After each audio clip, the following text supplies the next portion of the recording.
Hey friends, time for more bunkers and badasses. And this time, I want to take a look at the archetypes.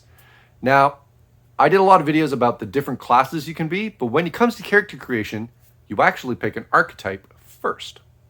Now, I personally think that when you're doing character creation, it's good to know what your end goal from a class is before you go and put in the archetype there, and you'll see why in a second. There are lots of different types of characters that you can make, but that combination of archetype and your class is going to define what your character is going to behave like what kind of a badass are they going to be. There are 4 different archetypes that are available.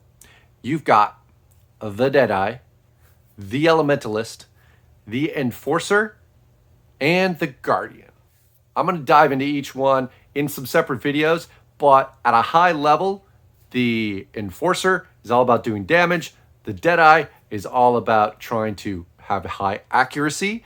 And your Elementalist is like close to kind of a mage type of character, really relies on the action skills. And your Guardian is more of like a protector type healer type of role that you would want to play.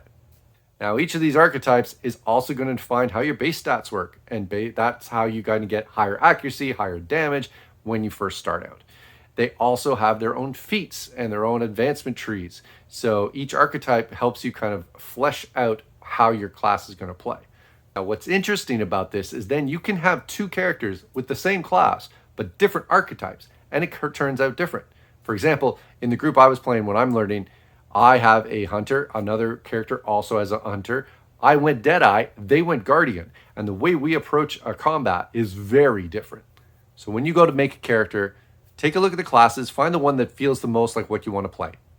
Then take a look at the archetypes. Some of them will augment your class more, but there are other ways that you can take that class in a different direction by mixing it up with maybe a less traditional archetype pairing. In particular with archetypes, what you want to look at is the archetype feats. Try to see what does it emphasize, what type of abilities does it give or augment, and then try to pair that up with what your class is going to be good at. Now, the first archetype I'm going to take a look at is the Deadeye.